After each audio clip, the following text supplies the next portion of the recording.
Good morning, everybody. You all are okay? Well, fine and fit? Very good. Remain safe. Stay at home. Be with your study. Arrange yourself with reading and recollecting all the things you are daily using. Study. And if you are not doing that, please come with me and learn something. सच विज्ञान और agronomy वाले chapter में हम चल रहे हैं और आज हम उसका एक अंतिम पोर्शन है वो देखेंगे, that is related with seed.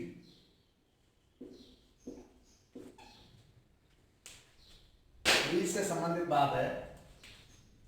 इससे पहले आपने और चीजें देखी है।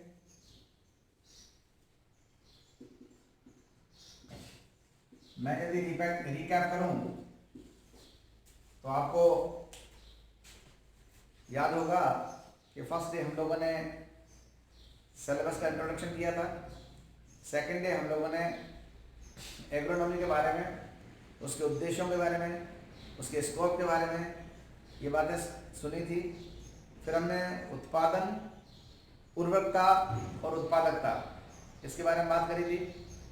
उर्वरकता को प्रभावित करने वाले कारकों के बारे में बात करी थी। फिर हम लोगों ने ये सॉइल से संबंधित बातें थी, मृदा से संबंधित बातें थी। उसमें हम लोगों ने मृदा के विषय में जो भी जानकारियां थी, उर्वरकता उत्पादकता के अलावा मृदा का अपरदन, वायु द्वारा, जल द्वारा, ये सब देखा था। और आज हम पढ़ रहे हैं सीड। जिन बीजों को हम काम में लेने वाले हैं या जिन बीजों को किसान काम में लेने वाला है, उस बीज के क्या पैरामीटर्स होने चाहिए, क्या उसके कैरेक्टरिस्टिक्स होने चाहिए, क्या उसके गुण होने चाहिए, वो बीज कैसा होना चाहिए, इन सब बातों को लेकर के हम बीज की विशेषताएं, बीज को किस प्रकार से हम किन किन संस्थाओं से प्राप्त कर सकते हैं उसके बारे में, और बीज का चयन कैसे करेंगे उसके बारे में, और बीज से संबंधित जो उसकी डॉर्मेंसी है, निलंबन संजीवन है, उसके बारे में चर्चा करेंगे। तो पहली बात हम करेंगे उत्तम बीजों के गुण।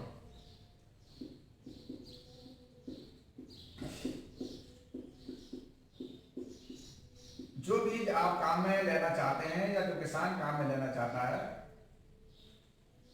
वो बीज बढ़िया बीज है, अच्छा बीज है, गुड क्वालिटी का बीज है, वो कैसे मालूम पड़ेगा?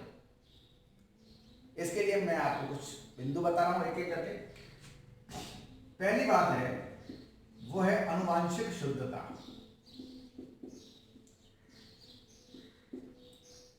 जो भी काम में लिया जा रहा है वो जेनेटिकली प्योर होना चाहिए। What do you mean by genetically pure? देखिए, दो बातें आपने जानी होगी, एक होमोजाइगस और एक हेट्रोजाइगस।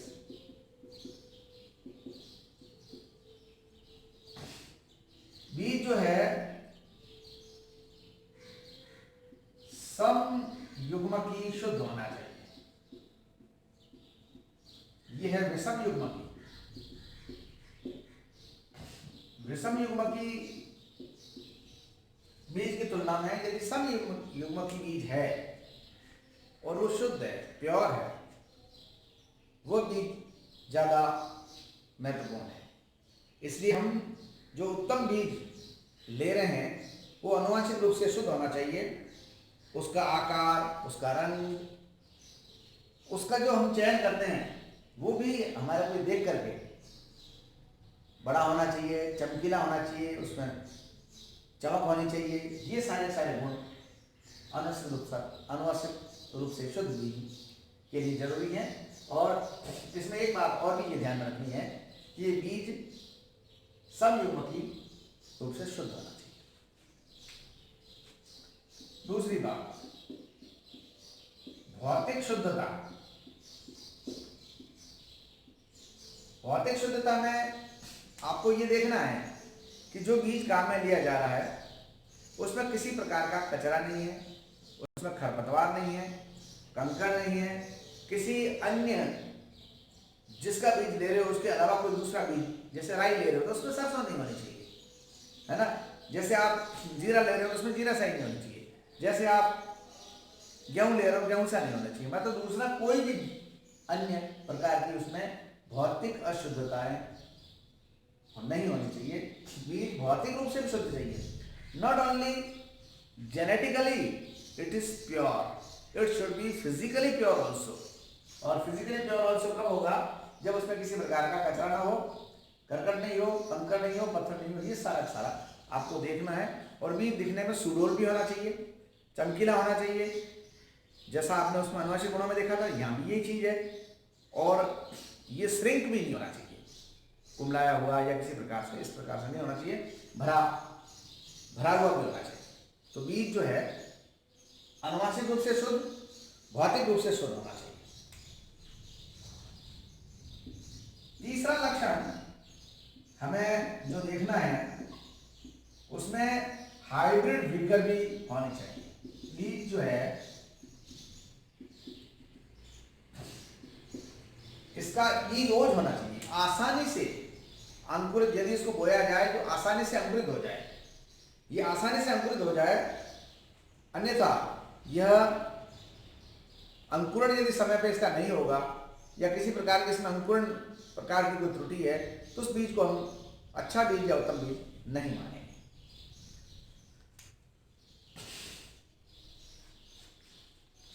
चौथी बात, इसकी उच्च अंकुरण क्षमता भी होनी चाहिए। संकर बीज वाली जो बात थी उसी के साथ में जुड़ा हुआ है, उच्च अंकुरण क्षमता होनी चाहिए। बीज में ऐसा नहीं है कि जो बीज आपने दिया है उसकी अंकुरण क्षमता जो है वो ठीक नहीं है।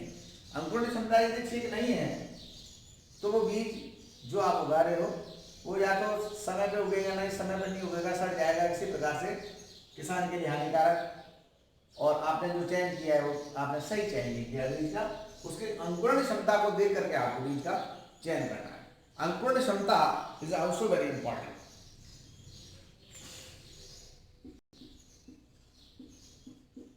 और अब जो आप लक्षण देखना चाह रहे हो वो ये होना चाहिए कि बीज के अंदर जो हम बीज को हम काम में ले रहे हैं उसमें पानी की मात्रा, नमी की मात्रा, मॉइस्चर की मात्रा जो भी मैं कह रहा हूं वो कम से कम होनी चाहिए। यदि उसमें नमी की मात्रा ज्यादा होगी तो बीज के सड़ने की संभावना, बीज के खराब होने की संभावना के साथ साथ ये संभावना भी बनी रहेगी कि उसमें किसी प्रकार के कवक रोग, कीट रोग आदि लग जाएंगे। यदि बीज में नमी की मात्रा ज्यादा होगी तो हमारे को जो पैथोजेंस है उस पैथोजेंस के अटैक की संभावना बहुत ज्यादा बनी रहेगी। इसलिए आनुवंशिक शुद्धता, भौतिक शुद्धता, बीज और उच्च अंकुरण क्षमता के साथ साथ बीज की नमी, इसके ऊपर भी आपका ध्यान देना चाहिए।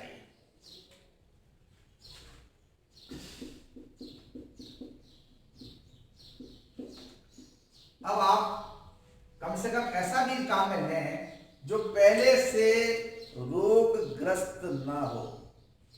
आपको बीज जो काम में लेना है वो इन्फेस्टेड नहीं होना चाहिए, वो हर प्रकार के रोग से फ्री होना चाहिए। कुछ ऐसे रोग होते हैं जो बीज के अपर सरफेस पे पाए जाते हैं और कुछ ऐसे होते हैं जो भ्रूण के साथ इनर साइड में होते हैं, एक्सटर्नली प्रेजेंट और इंटरनली प्रेजेंट। इंटरनली प्रेजेंट तो ये चीज तो आपको पता नहीं पड़ती है, लेकिन एक्सटर्नली यदि प्रेजेंट है बीज किसी प्रकार से, आप उसको देखिए, आप उसका सीड उपचार कीजिए। आपने सर्टिफाइड सीड लिया है, स्नाइप का लिया है, ISI मार्क का सीड लिया है या सीड को सर्टिफाइड या प्रमाणित बीज आपने लिया है। आपने यह सोच करके कि हमने एक निर्धारित प्रमाणित कंपनी से या प्रमाणित संस्था से बीज को प्राप्त किया है, उसके उपरांत भी आप इससे आपका काम नहीं चलता है, आपको उसके बाद में उसका बीज का उपचार भी करना चाहिए। कैसा उपचार करना चाहिए?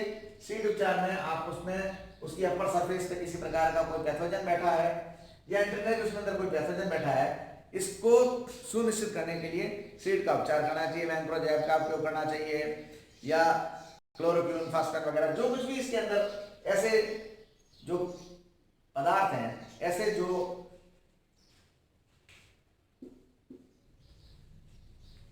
पेस्टिसाइड्स हैं, उनका हम प्रयोग करके बीज को रोग मुक्त करते हैं। और रोग मुक्त बीज जो है बहुत ही जरूरी है। यदि बीज रोग मुक्त नहीं हुआ और यदि उस बीज के अंदर इंटरनली कोई पैथोजन बैठा है और यदि वो सर्वांगी प्रकार का है, सर्वांगी का मतलब क्या होता है? जैसे जैसे बीज ग्रो करेगा वैसे वैसे उसके अंदर बैठा हुआ पैथोजन भी अपनी वृद्धि शुरू करेगा। जड़ के बनते ही वो जड़ के साथ चला जाएगा, तना बनते प्रोह के बनते प्रोह में पहुंच जाएगा, पत्तियों के बनते पत्तियों में पहुंच जाएगा और बीज वगैरह बनने के बाद साथ हो उसके अंदर चला जाएगा। इस प्रकार का सर्वांगी यदि पैथोजन किसी बीज के अंदर है तो दिस इज वेरी बहुत ही खतरनाक है और इसलिए इसका ना होना जरूरी है।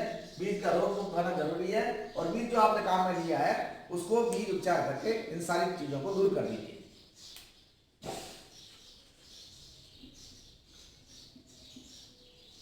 ये चीज भी बहुत ध्यान में रखनी है आपको कि जो आप बीज काम में ले रहे हैं वो इमेच्योर नहीं होना चाहिए। वो बीज जो है वो पूर्ण रूप से परिपक्व होना चाहिए।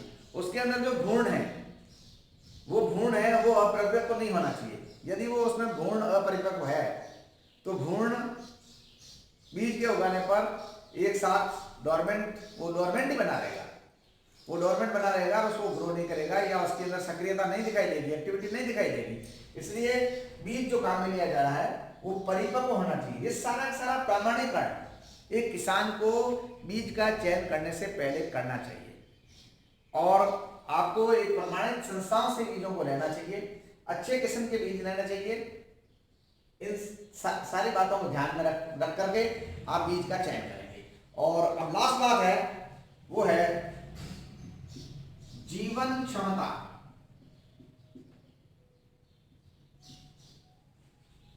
बीज जो है इसकी एक निश्चित जीवन क्षमता होती है। उस जीवन क्षमता के बाद में उसका भ्रूण जो होता है वो डोरमेंट हो जाता है, बीज की जो विगर होती है वो समाप्त हो जाती है।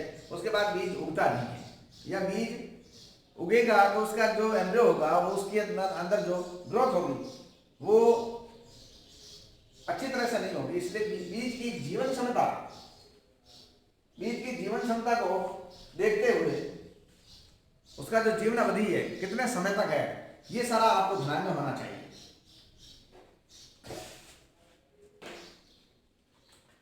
इसके अलावा इसके उपयोगिता मान का भी हम एक बिंदु और भी है, यदि हम उसको ध्यान में रखें तो उपयोगिता मान को भी देखते हैं। और जिस बीज का उपयोगिता मान 75% है तो वह बीज काम में लिए जाने योग्य है। ये बातें जो मैंने आपको बताई वो एक अच्छे किस्म के बेस्ट क्वालिटी के बीज के चयन में होने चाहिए। बीज का चयन करो, अनुनासिक रूप से शुद्ध होना चाहिए। आगे बात आपको समझ में, भौतिक शुद्धता होनी चाहिए। कूड़ा करकट नहीं होना चाहिए, कंकड़ नहीं होना चाहिए, पत्थर नहीं होना चाहिए, खरपतवार वगैरह का नहीं होना चाहिए। दूसरे अशुद्ध बीज इसके साथ नहीं होना चाहिए। बीज और भी होनी चाहिए, आसानी से उगने वाला होना चाहिए, इसके अंदर तुरंत अंकुरण क्षमता वाला होना चाहिए। कुछ अंकुरण क्षमता इसकी होनी चाहिए। नमी की मात्रा ज्यादा नहीं होनी चाहिए। नमी की मात्रा ज्यादा होगी तो उसके अंदर किसी प्रकार के पैथोजन आसानी से एंटर हो जाएंगे और वो पहले से रोगग्रस्त नहीं होना चाहिए। इसके लिए यदि है आपने सर्टिफिकेट लिया है उसके बाद भी आपने बीज उपचार नहीं किया है तो बीज उपचार करने के बाद में उसमें बोए। बीज पूर्ण रूप से परिपक्व होना चाहिए ताकि आसानी से उसका एम्ब्रियो डेवलपमेंट हो। फिर उसकी जीवन क्षमता भी होनी चाहिए। आपने बीज लिया है, बहुत पुराना बीज लिया, उसकी जीवन क्षमता एक समाप्त हो गई, वो उगेगा ही। और लास्ट में हमने आपको बताया उपयोगिता। ये उत्तम बीज के लक्षण है। अब हम किस प्रकार से बीज उत्पादन कर सकते हैं। बीजोत्पादन, सीड फॉर्मेशन। बीजोत्पादन का तरीका यदि हमारे को ध्यान हो, जहां बीज बन रहा है, जहां जिस जगह पे बीज उत्पादन हो रहा है, वहां या जहां हम ये करना चाहते हैं उसमें हमारे को इन चीजों का भी ध्यान रखना है कि बीजों का उत्पादन किस प्रकार से किया जाता है। उन्नत किस्म के बीजों का हमारे को चयन करना है। तो हमारे को 4 प्रकार के बीज ध्यान में रख करके मैं आपको ये बात बता रहा हूं। एक आपका है केंद्रकीय बीज या न्यूक्लियर सीड। केंद्रकीय बीज या न्यूक्लियर सीड।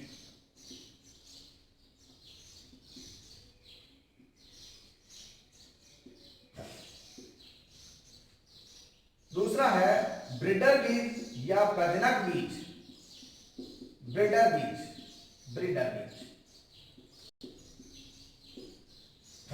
तीसरा है आधार बीज और चौथा है प्रमाणित बीज। ये 4 प्रकार के बीज जो हैं, they are available in the market. Certified seed,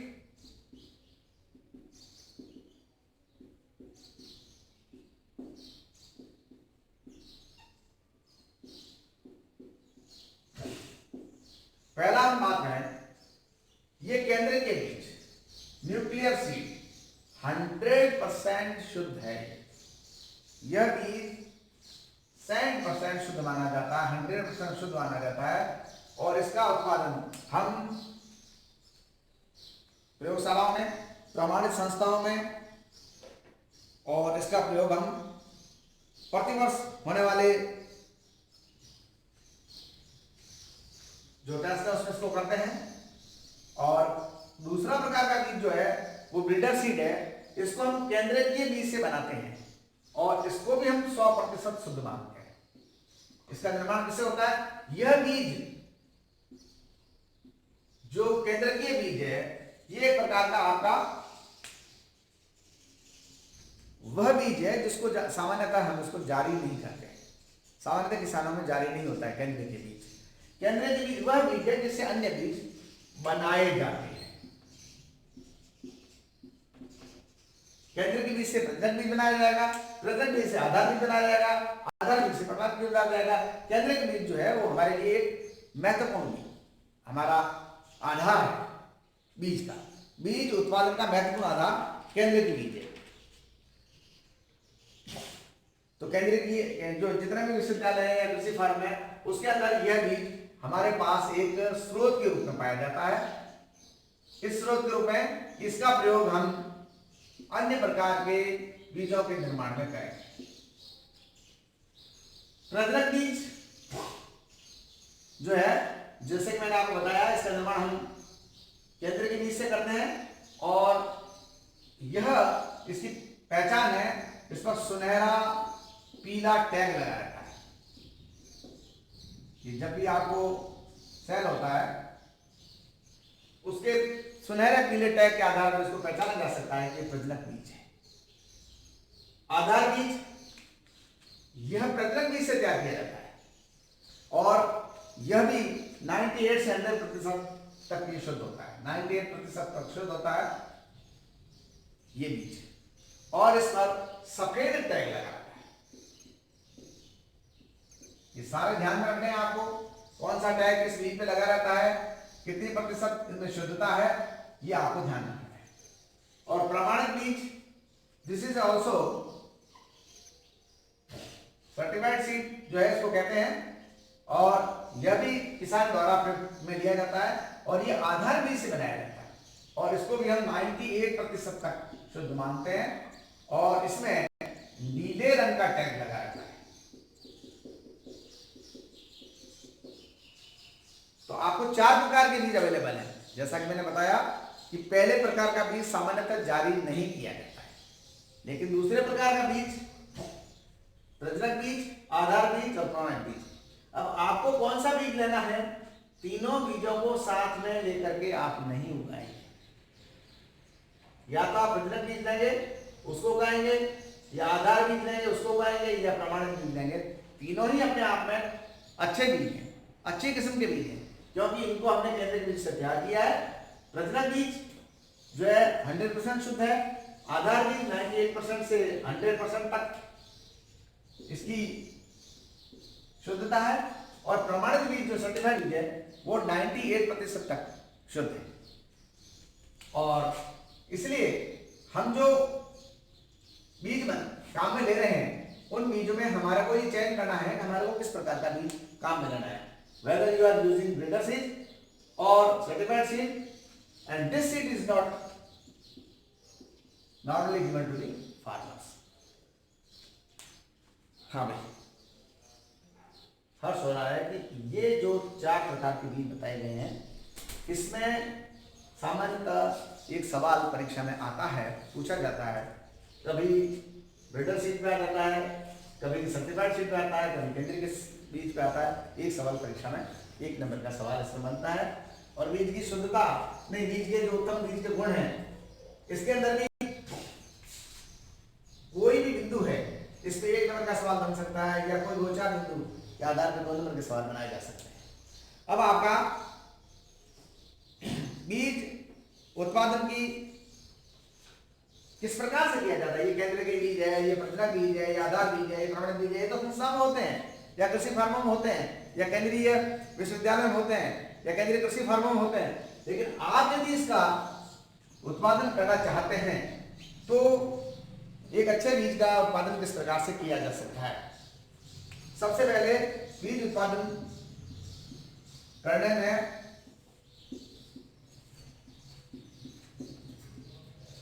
क्या क्या चीजें ध्यान में रखने की है। पहले तो है बीज का चयन। ये सबसे मोटी बात ये है, आपको नया बीज बनाना है तो आपको पहले कौन सा बीज काम में लेना है, बीज का चयन। जैसा कि मैंने बताया, आप एक साथ सारे बीजों को न लेकर के कोई एक बीज का चयन कर लीजिए, प्रजनक बीज का चयन कर लीजिए, या प्रमाणित बीज का ले लीजिए, या आधार बीज का ले लीजिए, बीज का आप चयन कर लीजिए। ठीक है, किसी एक प्रकार के बीज का चयन करके हम आगे बढ़ते हैं और उस बीज का हम प्रयोग हमारी जो कल्टीवेशन है, फार्मिंग है, उसमें काम में लेते हैं। ठीक है, तो ये बीज का चयन हो गया। उसके बाद सेकेंड बिंदु है वो है पृथक्करण दूरी।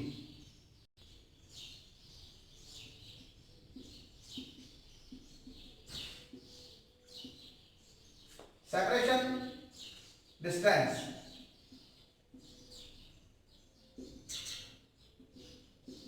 इसमें भी 1-2 बार सवाल पूछा गया है। सेपरेशन डिस्टेंस क्या है, आपको ध्यान रखना है कि एक बीज, जैसे आपको ध्यान है कि बीज से बीज के बीच की, पौधे से पौधे के बीच की दूरी, कतार से कतार के बीच की दूरी किससे निर्धारित होती है, बीज के जो सोइंग होती है उसके आधार पर हम एक पौधे से दूसरे पौधे के बीच की कितनी दूरी रखते हैं, और एक कतार में हमने जो बीज बोए हैं और दूसरी कतार में हम बीज बोने जा रहे हैं उसमें हम उसकी कितनी दूरी रखते हैं, ये सारा कहलाता है पृथक्करण दूरी। और पृथक्करण दूरी क्यों रखी जाती है, इसलिए रखी जाती है कि बीज को आसानी से उगने में सुविधा हो, बीज को उसका पोषक तत्व आसानी से मिले, पानी वगैरह, हवा, ये बीजों को आसानी से मिलेगी। यदि पृथक्करण दूरी सही आपने नहीं रखी तो पोषक तत्वों का अभाव हो जाएगा, जल का अभाव हो जाएगा, हवा का अभाव हो जाएगा, और अलग अलग पौधों के लिए ये पृथक्करण दूरी अलग अलग है। जैसे संकुल किस्म, मक्का की संकुल किस्म का एक उदाहरण दूंगा आपको। मक्का की संकुल किस्म में दूरी रखी गई है 400 मीटर, और सामान्य किस्म में ये दूरी रखी गई है 300 मीटर, और अन्य किस्में हैं उसके अंदर ये दूरी और अपने हिसाब से रखी गई है। थर्ड, उन्नत शस्य क्रियाएं। शस्य क्रियाएं तो आप जानते हो क्या होती है, शस्य क्रियाएं आप जानते हो क्या होती है, बताइए मुझे। हमारे को इस चीज का ध्यान रखना है कि आपने विगत वर्ष जो फसल ली है, इस वर्ष उस फसल का बीज उत्पादन के लिए काम में नहीं लेना है। उस जगह पे आपको नई फसल का उत्पादन करना है। जैसा कि मैंने आपको पहले कई बार ये बताया है कि फसल चक्र को अपनाना है। फलीदार फसल काम में ली है तो इस बार अफलीदार फसल को काम में लें। दलहनी अदलहनी ये पेयर बना रहना चाहिए। तो ये चीज आपको उन्नत शस्य क्रियाओं के लिए भी जरूरी है और इन चीजों के लिए आपका ये बात बहुत जरूरी है। आपको क्या करना है, जो बीज काम में ले रहे हो उन बीजों को पहले अच्छी तरह से ड्रिल मशीन द्वारा साफ करके काम में लेना है। किसी प्रकार का बीज जो है, और बीज उपचार भी करना है, ये तो करना ही है आपको। ये मैंने आपको पहले भी बता दिया कि यदि इस चीज की आशंका को निराधार खत्म करने के लिए, समाप्त करने के लिए कि बीज अपने आप में पूर्णतः शुद्ध है, आप बीज उपचार कर दीजिए। रोग मुक्त है, रोग मुक्ता के लिए बीज का उपचार जरूरी है। फिर इसको साफ कर दीजिए। भौतिक शुद्धता के लिए ड्रिल मशीन द्वारा इसकी सफाई कर लेनी चाहिए। ठीक है, दो बातें। तीसरी बात, आपको यह भी देखना है कि इसको रोगों से कैसे बचाया जा सकता है। आपको देखा नमी की मात्रा, बीज में नमी की मात्रा जो है ज्यादा नहीं होनी चाहिए, और यदि नमी की मात्रा उसमें ज्यादा हुई तो बीज में रोग की संभावनाएं बढ़ जाएगी। एक और बिंदु है, वो है गाही का। गाही किसे कहते हैं आप जानते हैं? गाही क्या होती है? गाही का मतलब हम जो खेत खलिहान काम में लेते हैं वो अच्छी तरह से साफ होना चाहिए, उसके अंदर जो है खेत का समतलीकरण होना चाहिए। खेत की तैयारी करते हैं, उसके लिए हम पाटा लगाते हैं, उसके लिए हम सुहागे से उसको आप समतल करते हैं, कल्टी लगाते हैं, तवी लगाते हैं, आप लोग जानते हैं ये सारी चीजें। तो ये चीजें भी बहुत ध्यान में रखने की है। और उसके बाद में अंतिम बात है, वो है भंडारण की और बिलिंग की।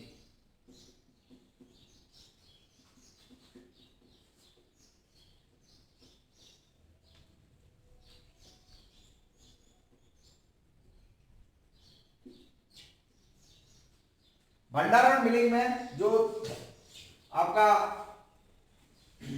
बीज आपने जो बोया है, वह बीज आपको वापस मिला है, उसकी आपने सॉरी भाई, उसको आपने तैयार करके उस बीजों की आपने हार्वेस्टिंग वगैरह करने के बाद में, सफाई करने के बाद में उस बीज को आपने भंडारित करके मिलों में भेजने के लिए बोरियों में काम में लिया है। इसमें आपको एक चीज का ध्यान रखना है कि आपको पुरानी बोरी काम में नहीं लेनी है, और यदि आप पुरानी बोरी काम में लेते हो तो एक बार उल्टा करके उसको झड़क दीजिए। उसके अंदर किसी प्रकार का कोई कचरा वगैरह उसमें नहीं होना चाहिए। ये कुछ बातें हैं जो आपको ध्यान में रखनी है। ठीक है, अब नेक्स्ट बिंदु जो है इसका है बीज की सुसुप्त अवस्था। इसको हम आज नहीं ले रहे हैं।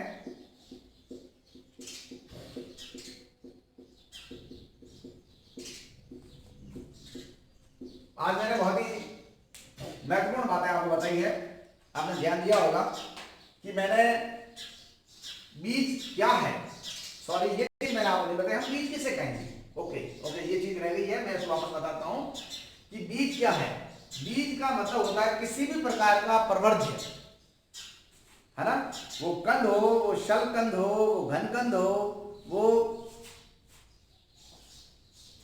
प्रकंद हो, या अपस्थानी कलिका हो, या बीज हो, जिससे हम नए पौधे को तैयार करते हैं, है ना। जो स्रोत है नए पौधे को तैयार करने का, उसको हम मोटे रूप में बीज कहेंगे। बीज का मतलब ये नहीं है दाना, ऑफ कोर्स बीज का मतलब दाना है, लेकिन इस दाने के साथ साथ जितने भी प्रवर्ध्य हैं वो भी बीज की तरह ही गिने जाएंगे। चाहे वो प्रकंद है, चाहे वो घनकंद है, चाहे वो सलकंद है, चाहे वो कंद है, या अपस्थानिक कलिका है, या किसी प्रकार का जो उसका ऐसा प्रवर्ध्य है जिससे हम नए पौधे को उत्पन्न कर सकते हैं। इसमें दाना भी है, वो सारे सारे कहलाते हैं बीज। और इस बीज की क्या विशेषताएं हैं जिसको मैंने आपको बताया। और उसके बाद में बीज कितने प्रकार के होते हैं ये मैंने बताया, 4 प्रकार के बीज। और इन बीज को उत्पादन इस प्रकार से किया जाता है और कैसे हम काम में लिए जाते हैं, ये सारी बात मैंने आपको इसमें बताई है। और मेरे को लग रहा है कि हम लोग बहुत ध्यान से इसको देखते जा रहे हैं, आप ध्यान से सुन रहे हैं, तो इसमें किसी प्रकार की कोई प्रॉब्लम नहीं है। टुमारो और day after tomorrow, perhaps tomorrow I will be completing this chapter. और इसके बाद में इस चैप्टर के बारे में अपन कुछ प्रश्नों के बारे में बात करेंगे। हालांकि बीच बीच में मैंने आपसे कहा है कि इसके अंदर किस प्रकार का प्रश्न रखने हैं वो भी आपने देखे हैं। इसमें किसी प्रकार की कोई आपकी प्रॉब्लम्स होगी उसके बारे में आपसे हम चर्चा करेंगे। और यदि कोई प्रॉब्लम नहीं होगी तो हम आपको प्रॉब्लम डाल के ये जांचेंगे कि आप वास्तव में प्रॉब्लम से फ्री हैं या आपके पास प्रॉब्लम है। तो प्लीज़ बी विथ मी और पढ़ाई के साथ बने रहिए। आप घर पे हैं, घर से बाहर नहीं निकल रहे हैं, तो अच्छा है कि सारा समय आपका अन्य चीज़ों में इधर उधर घूमने फिरने में, तफरीह करने में कोई आपका समय खराब नहीं हो रहा है, इसलिए आप ज़्यादा समय अपना पढ़ाई पे दें। यह जो मौका है, जिसको मौका नहीं कहना चाहिए, अवसर नहीं कहना चाहिए, लेकिन अब जैसा अवसर है उस अवसर को हम सदुपयोग में काम में लें तो हमारा बहुत बड़ा काम हो सकता है। Thank you very much for being with me.